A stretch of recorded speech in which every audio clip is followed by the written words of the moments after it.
Hello friends, எல்லாருக்கும் வணக்கம். Welcome back to pot 2 plates kitchen. நான் உங்கள் கிறிஸ்டி. ஃப்ரெண்ட்ஸ், இன்றைக்கி நம்மளோட சேனலில் உடம்புக்கு ரொம்ப ஆரோக்கியமான உடல் உஷ்ணத்தை தணிக்கக்கூடிய ஒரு ஹெல்த்தியான ரெசிபி தான் பார்க்க போகிறோம். வெந்தயக்களி. இது ஒரு பாரம்பரியமான ரெசிபி. வெந்தயம் பார்த்திங்கன்னா நல்லா குளிர்ச்சி தரக்கூடிய பொருள். இதை நாம் சாப்பிடும் பொழுது நம்மளுடைய உடல் உஷ்ணம் அதிகமாக குறையுது. ஸோ வாரத்தில் ஒரு நாள் நம்ம வெந்தயக்களி சாப்பிட்டோம் அப்படின்னா ரொம்பவே நல்லது. வாங்க இப்போ எப்படி பண்ணுறதுன்னு பார்க்கலாம்.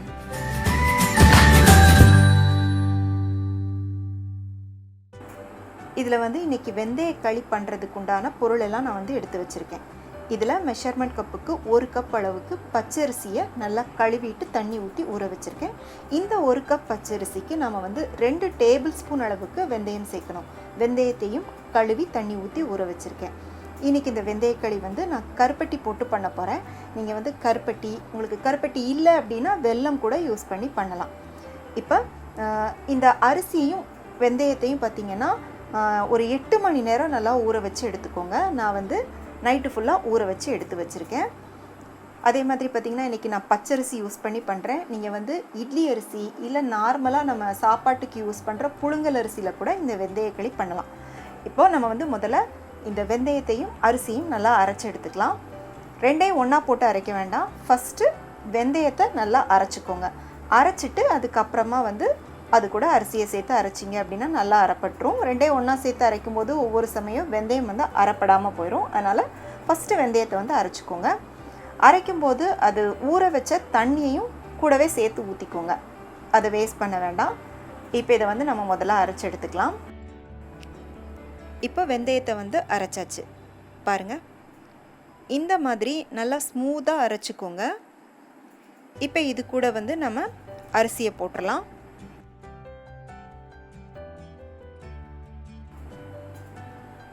அரிசி போட்டாச்சு. அரிசி ஊற வச்ச தண்ணியையும் இது கூட சேர்த்து ஊற்றிட்டு அரைச்சிக்கோங்க. பாருங்கள், இப்போ நம்ம வெந்தயத்தையும் உளுந்தையும் சேர்த்து நல்லா நைஸாக அரைச்சாச்சு. இப்போ இது அப்படியே இருக்கட்டும். அடுத்ததாக நம்ம கருப்பட்டி பாகு ரெடி பண்ணிக்கலாம். இதில் பார்த்திங்கன்னா மெஷர்மெண்ட் கப்புக்கு 1/2 கப் அளவுக்கு கருப்பட்டி எடுத்திருக்கேன். நான் 1 கப் அளவுக்கு அரிசி போட்டிருக்கேன். அதுக்கு 1/2 கப் அளவுக்கு கருப்பட்டி சேர்த்துருக்கேன். இப்போ நான் அந்த எடுத்த கருப்பட்டியில் பார்த்திங்கன்னா மீதி இந்த அளவுக்கு இருக்குது. கிட்டத்தட்ட பார்த்திங்கன்னா ஒரு பாதி கருப்பட்டி மீதி இருக்குது. இப்போ இது கூட நம்ம தண்ணி ஊற்றிக்கலாம். தண்ணி கொஞ்சமாக சேர்த்துக்கோங்க. சேர்த்துட்டு நல்லா கலந்து விட்டுருங்க. இதுக்கு பார்த்திங்கன்னா பாகுபதம்லாம் எதுவும் கிடையாது. கருப்பட்டி நல்லா கரையணும், அவ்வளோதான். நீங்கள் வெல்லம் போட்டு பண்ணுறதா இருந்தாலும் இதே மாதிரி பாகாக ரெடி பண்ணிவிட்டு வடிகட்டி ஊற்றி பண்ணுங்கள். நம்ம வெல்லம் போட்டு பண்ணுறதுக்கும் கருப்பட்டி போட்டு பண்ணுறதுக்கும் பார்த்திங்கன்னா டேஸ்ட் நிறையவே வித்தியாசம் தெரியும். கருப்பட்டி போட்டு பண்ணும்போது டேஸ்ட்டு இன்னுமே ரொம்ப நல்லாயிருக்கும். அதனால் முடிஞ்ச வரை கருப்பட்டி இருந்துச்சுன்னா யூஸ் பண்ணி பண்ணுங்கள். இப்போ பார்த்திங்கன்னா கருப்பட்டி நல்லா உருகிருச்சு. இப்போ பாகு ரெடி ஆயிடுச்சு. இப்போ நம்ம அடுப்பை ஆஃப் பண்ணிடலாம்.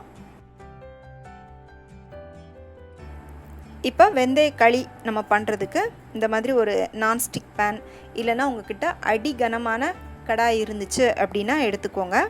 இப்போ இதில் நம்ம தண்ணி ஊற்றிக்கலாம். தண்ணி நீங்கள் எந்த கப்பில் அரிசி எடுத்தீங்களோ அந்த கப்புக்கு 2 கப் அளவுக்கு ஊற்றிக்கோங்க.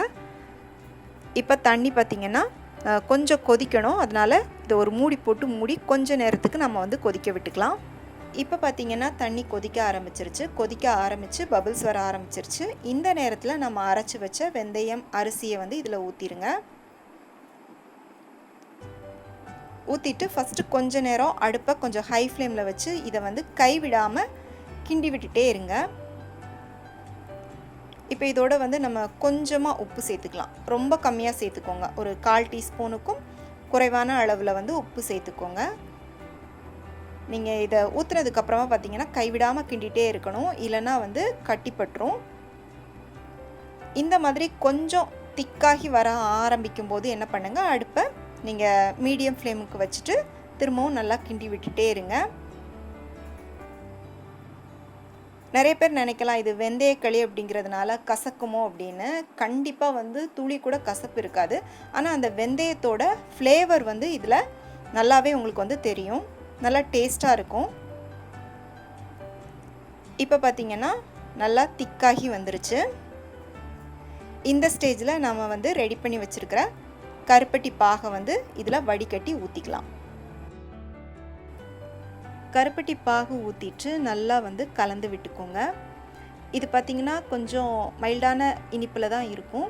உங்களுக்கு கொஞ்சம் ஜாஸ்தியாக இனிப்பு வேணும்னா இன்னும் ஒரு 1/4 கப் கருப்பட்டி எக்ஸ்ட்ரா போட்டு நீங்கள் வந்து பாகு ரெடி பண்ணி ஊற்றிக்கோங்க. இப்போ கருப்பட்டி பாகு ஊற்றிட்டு நல்லா கலந்தாச்சு. இந்த ஸ்டேஜில் நம்ம இது கூட நல்லெண்ணெய் சேர்த்துக்கலாம்.